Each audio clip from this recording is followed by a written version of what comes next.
Magambasang pagdayang sa atong Diyos, Diyos na manunugad. Ihatag ka sa iyang mga tinihon, himayaw naton siya.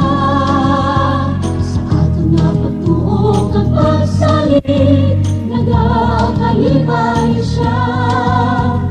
Isipon natin ang saya, kag siya pagdadayawon ka.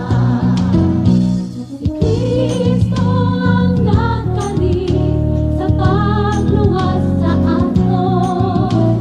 Siya magakaririwan, kadalaghan naton.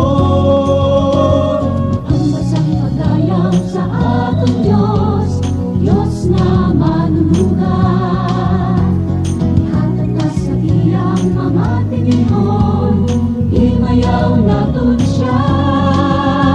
Sa ating napagtuon pagsalig, Nagakalipay siya. Isipan natin ang saya, kag siya pagdadayawon ka. Dayawon natin siya sa kanadlaw, isinggit natin ang hallelujah. Isugid natin sa mga katawhan, ang Diyos siya lang ang gamhanan. ayaw mga